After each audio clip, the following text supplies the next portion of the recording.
Nabi Ibrahim adalah putra dari Azar. Ia dilahirkan di wilayah kerajaan Babilonia yang saat itu diperintah oleh raja bernama Namrud. Namrud adalah raja yang sangat sombong. Raja Namrud juga dikenal sangat kejam kepada siapa saja yang berani menentang kekuasaan dan perintahnya. Pada suatu malam, Namrud bermimpi melihat seorang anak laki-laki yang memasuki kamarnya dan mengambil mahkotanya. Keesokan harinya, ia memanggil peramal yang sangat terkenal untuk mengartikan mimpinya tersebut. Peramal lalu mengartikan bahwa anak yang hadir dalam mimpinya tersebut kelak suatu saat akan meruntuhkan kerajaannya. Namrud pun marah mendengar hal itu. Ia memerintahkan prajuritnya agar membunuh setiap bayi laki-laki yang dilahirkan. Azar, yang istrinya saat itu sedang mengandung, begitu khawatir akan keselamatan bayinya. Ia khawatir bahwa bayi yang ada dalam perut istrinya adalah seorang bayi laki-laki yang selama ini mereka dambakan. Untuk menyelamatkannya, Azar mengajak istrinya bersembunyi di dalam gua yang jauh dari keramaian. Di gua itulah kemudian bayi tersebut dilahirkan dan diberi nama Ibrahim.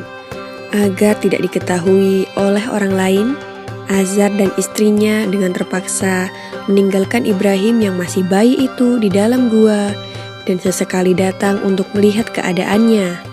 Hal itu terus dilakukan hingga Ibrahim tumbuh menjadi anak kecil yang sehat dan kuat atas izin Allah Subhanahu wa Ta'ala. Bayi Nabi Ibrahim dapat hidup dan tumbuh di dalam gua karena pertolongan yang diberikan oleh Allah Subhanahu wa Ta'ala. Ibrahim dapat menghisap ibu jari tangannya sendiri dan keluarlah air susu yang sangat baik. Itulah mukjizat pertama yang diberikan oleh Allah kepada Nabi Ibrahim alaihi salam. Hidupnya yang cukup lama di dalam gua tentu membuat Ibrahim kecil sangat terbatas pengetahuannya tentang alam sekitar. Ketika beranjak remaja, Nabi Ibrahim akhirnya keluar dari dalam gua. Ia begitu terkejut melihat pemandangan alam yang begitu luas dan indah. Di dalam ketakjubannya itu, Ibrahim berpikir bahwa alam yang sangat luas dan indah itu pasti ada yang menciptakan. Maka Nabi Ibrahim melakukan perjalanan untuk mencari keberadaan Tuhan. Ia mengamati lingkungan sekelilingnya, namun ia tidak menemukan sesuatu yang pantas dijadikan Tuhannya. Di siang hari, Ibrahim melihat begitu cerahnya matahari menyinari bumi. Ia berpikir, mungkin matahari adalah Tuhan yang ia cari. Tetapi ketika senja datang dan matahari tenggelam, gugurlah keyakinannya akan matahari sebagai Tuhan. Sampai akhirnya malam datang dan bintang di langit bersinar yang membuat suasana malam menjadi lebih indah dan terang. Nabi Ibrahim pun mulai berpikir, apakah ini Tuhan yang aku cari? Ia menatap bintang-bintang itu dengan penuh rasa bangga. Tapi ternyata ketika malam mulai berganti pagi, bintang-bintang itu menghilang satu persatu. Dengan pandangan kecewa, Nabi Ibrahim melihat satu persatu bintang-bintang itu menghilang dari langit dan berkata, "Aku tidak menyukai Tuhan yang bisa menghilang dan tenggelam." Memasuki malam berikutnya, bulan muncul dan memancarkan cahayanya yang terang. Nabi Ibrahim menduga dan berkata, "Inikah Tuhan yang aku cari?" Maka ketika pagi datang, bulan hilang tanpa alasan seperti yang terjadi pada matahari dan bintang. Nabi Ibrahim pun berpikir, pasti ada kekuatan yang maha besar untuk menggerakkan dan menghidupkan semua yang ada. Dan Nabi Ibrahim pun percaya bahwa hanya Allah Subhanahu wa Ta'ala yang maha mengatur segalanya. Ayah Nabi Ibrahim adalah seorang pemahat patung yang cukup terkenal. Saat masih kecil, Nabi Ibrahim membantu menjual patung-patung buatan ayahnya. Karena sering berkeliling menjual patung, Nabi Ibrahim pun bertanya-tanya, "Wahai ayahku, apakah engkau percaya bahwa semua patung yang dibuat ini adalah Tuhan yang pantas?" Namun ayah Nabi Ibrahim tidak mau menjawab dan tetap terus membuat berhala. Kejadian ini terdapat dalam surat Al-An'am ayat 74. Kerajaan Babilonia pada saat itu dipimpin seorang raja yang bernama Namrud bin Kan'an. Pemerintahan yang dijalankannya adalah kekuasaan mutlak yang membuatnya menjadi raja yang kejam. Apapun yang diperintahkannya harus ditaati dan dilaksanakan tanpa ada pertimbangan dari siapapun. Setelah dewasa, Nabi Ibrahim mulai menyebarkan ajaran Allah Subhanahu wa Ta'ala. Pada suatu hari, semua penduduk merayakan sebuah tradisi tahunan dengan pergi keluar kota untuk berburu. Nabi Ibrahim juga diajak oleh ayahnya. Namun kali ini Nabi Ibrahim menolak dengan alasan sakit. Nabi Ibrahim kemudian pergi untuk menghancurkan patung-patung berhala yang berada di tempat ibadah dengan menggunakan sebuah kapak. Semua patung-patung berhala itu dihancurkan tanpa ada yang tersisa kecuali patung yang paling besar. Nabi Ibrahim lalu meletakkan kapaknya di depan patung tersebut.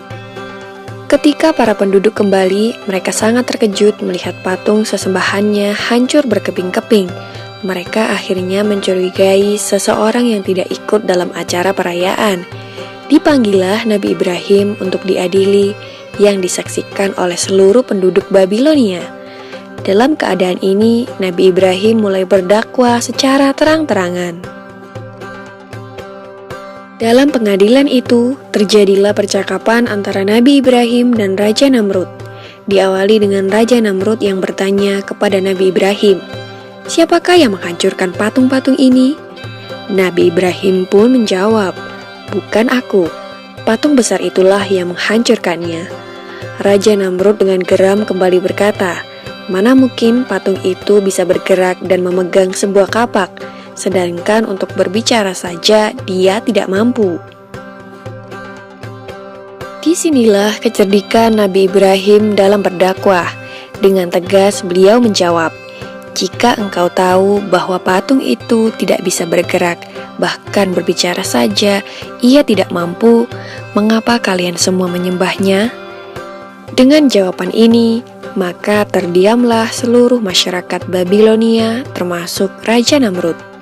Tetapi dengan kekuasaan mutlaknya, Raja Namrud dengan marah memerintahkan prajuritnya untuk membakar Nabi Ibrahim. Dalam keadaan yang demikian, Nabi Ibrahim tetap tenang dan memohon pertolongan kepada Allah Subhanahu wa Ta'ala. Sebuah tiang yang kuat didirikan sebagai tempat Nabi Ibrahim diikat dan dibakar. Setelah kayu sudah siap mengelilingi Nabi Ibrahim, disulutlah kayu itu dengan api atas perintah Raja Namrud. Api itu dengan cepat mulai membesar. Masyarakat Babilonia pun mulai bersukaria melihat Nabi Ibrahim dilahap api. Namun, alangkah terkejutnya para penduduk karena Nabi Ibrahim tidak terbakar, beliau masih utuh sempurna tanpa adanya luka sedikit pun. Ternyata doa Nabi Ibrahim dikabulkan oleh Allah Subhanahu wa Ta'ala. Permohonan agar diselamatkan dari api yang besar dan menyala ada dalam Al-Quran Surat Al-Anbiya ayat 69. Maka selamatlah Nabi Ibrahim dari kobaran api yang amat besar, sehingga penduduk menjadi takjub terhadap mukjizat Nabi Ibrahim. Mereka kemudian mulai mengikuti ajaran Nabi Ibrahim dan hanya menyembah Allah Subhanahu wa Ta'ala. Nabi Ibrahim mempunyai dua istri. Istri pertama bernama Sarah dan istri kedua bernama Hajar. Sarah melahirkan seorang anak laki-laki yang dinamakan Ishak, dan Hajar melahirkan anak laki-laki juga yang bernama Ismail. Sarah merasa kurang senang hidup bersama Hajar. Berkali-kali ia meminta kepada suaminya agar Hajar dan anaknya dipindahkan ke tempat lain. Akan tetapi, Nabi Ibrahim tidak segera menurutinya. Barulah setelah menerima perintah dari Allah, Nabi Ibrahim mengajak Hajar dan Ismail pindah ke Mekah. Ismail yang masih menyusu pada waktu itu terpaksa harus mengikuti kedua orang tuanya menempuh perjalanan yang begitu jauh dan melelahkan. Hajar dan Ismail ditempatkan di daerah padang pasir yang tandus, sunyi, dan terik matahari yang menyengat kulit. Tak ada seorang pun di sana kecuali mereka berdua. Setelah beberapa tahun Nabi Ibrahim alaihissalam meninggalkan anak dan istrinya itu, ia pun merasa rindu. Beberapa kali ia mengirim utusan untuk melihat keadaan anak dan istrinya itu. Dan ketika utusannya mengatakan bahwa anak dan istrinya dalam keadaan yang baik-baik saja, Nabi Ibrahim pun merasa lega. Ternyata kehidupan istri dan anaknya itu diberi serba kecukupan oleh Allah Subhanahu wa Ta'ala. Hajar dan Ismail dianggap sebagai pemilik dan pemimpin di Mekah, karena mereka berdualah yang pertama kali menetap dan bertempat tinggal di sana. Demikianlah Nabi Ibrahim tidak dapat menahan kerinduannya. Ia pun berangkat ke Mekah dan bertemu dengan Hajar dan Ismail di padang Arafah. Anak dan istrinya itu sedang menggembalakan hewan ternak yang cukup banyak. Dalam perjalanan pulang ke Mekah, setelah menggembalakan ternak, mereka beristirahat di Musdalifah karena kelelahan dan akhirnya tertidur. Dalam tidurnya yang sebentar itu, Nabi Ibrahim alaihissalam mendapat wahyu melalui mimpinya. Ia diperintahkan oleh Allah untuk menyembelih Ismail. Anak kesayangannya itu harus dikurbankan sebagai bukti patuhnya Nabi Ibrahim terhadap Tuhannya. Seketika itu juga Nabi Ibrahim terkejut dan berdebar-debar. Tampak begitu beratnya ujian kali ini. Ia pun akhirnya menguatkan hati demi rasa cintanya yang lebih besar kepada Allah Subhanahu wa Ta'ala. Ia juga pada akhirnya memberitahukan mimpi itu kepada Ismail. "Wahai anakku Ismail, dalam mimpi aku diperintahkan oleh Allah untuk menyerahkanmu sebagai kurban, dan aku harus menyembelihmu. Bagaimana pendapatmu, wahai anakku?" Kata Nabi Ibrahim. Ismail pun menjawab, "Wahai ayah, sekiranya itu perintah Allah, maka laksanakanlah apa yang telah diperintahkannya kepadamu. Aku akan tetap sabar dan ikhlas menerima cobaan ini." Dikisahkan iblis berusaha merintangi perintah Allah kepada Nabi Ibrahim. Berkali-kali iblis membujuk Nabi Ibrahim agar tidak melaksanakan perintah itu. Namun Nabi Ibrahim tetap melaksanakan perintah Allah, dan godaan iblis yang begitu dahsyatnya tak akan mampu meruntuhkan ketaatan Nabi Ibrahim kepada Allah. Nabi Ibrahim membawa Ismail ke atas bukit. Di sana, Ismail mengenakan kain penutup mata, dan pedang tajam pun sudah dipersiapkan. Ketika pedang itu sudah berada di leher Ismail, tiba-tiba tubuh Ismail pun diganti dengan seekor kambing yang gemuk oleh malaikat Jibril. Dengan demikian, selamatlah Ismail dari penyembelihan. Allah Subhanahu wa Ta'ala berfirman kepada Nabi Ibrahim, "Hai Ibrahim, kau sudah melaksanakan perintahku dengan ikhlas. Sebagai gantinya, aku berikan binatang ternak untuk disembelih. Ini adalah cobaan besar bagimu." Peristiwa itu terjadi pada tanggal 10 Dzulhijjah di Mina, dan sampai sekarang dirayakan seluruh umat muslim sebagai hari raya Idul Adha. Dan umat Islam yang melaksanakan ibadah haji juga dapat melakukan kurban di Mina sebagai penghormatan atas Nabi Ibrahim alaihissalam. Demikian kisah Nabi Ibrahim alaihissalam. Semoga kisah ini dapat mempertebal iman kita kepada Allah Subhanahu wa Ta'ala. Amin ya Rabbal Alamin.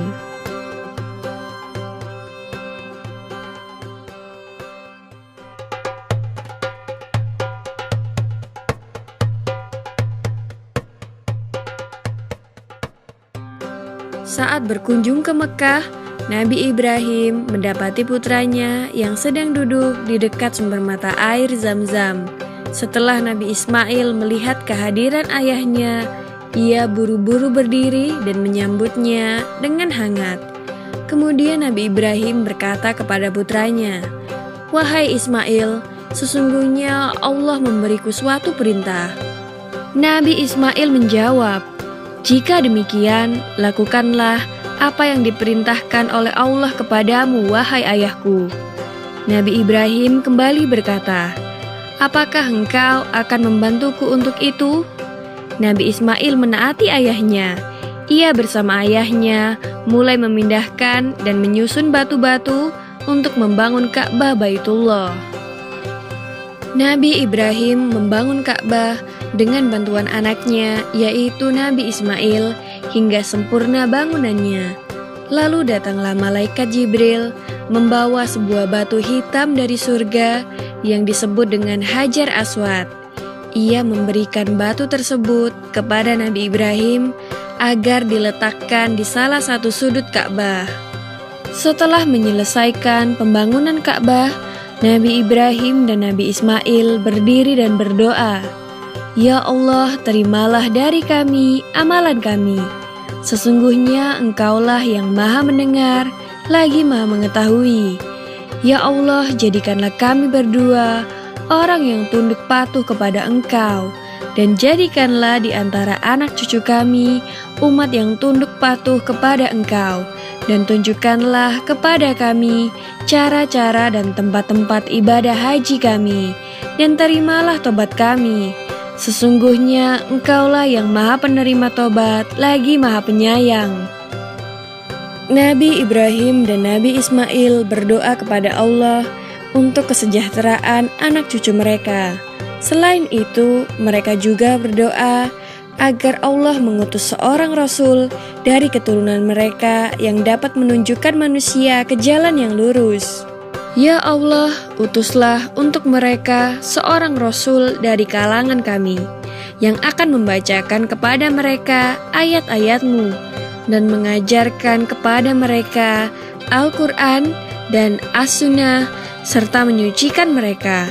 Sesungguhnya Engkaulah yang Maha Kuasa, lagi Maha Bijaksana. Allah Subhanahu wa Ta'ala mengabulkan doa Nabi Ismail dan ayahnya. Allah mengutus seorang nabi dari keturunan Ismail, yaitu Nabi Muhammad SAW, seorang rasul yang mengajak seluruh manusia untuk menyembah Allah dan meninggalkan penyembahan terhadap berhala. Beliau juga mengajarkan budi pekerti yang luhur dan mulia, sebagaimana sesuai dengan doa Nabi Ismail dan ayahnya. Namun pada saat Nabi Muhammad SAW berusia 30 tahun dan belum diangkat menjadi Rasul pada saat itu, bangunan Ka'bah sempat diperbaiki akibat banjir bandang yang melanda kota Mekah. Sempat terjadi perselisihan antar kepala suku atau kabilah ketika hendak meletakkan kembali batu Hajar Aswad. Namun berkat penyelesaian oleh Nabi Muhammad, perselisihan itu berhasil diselesaikan tanpa ada pihak yang dirugikan.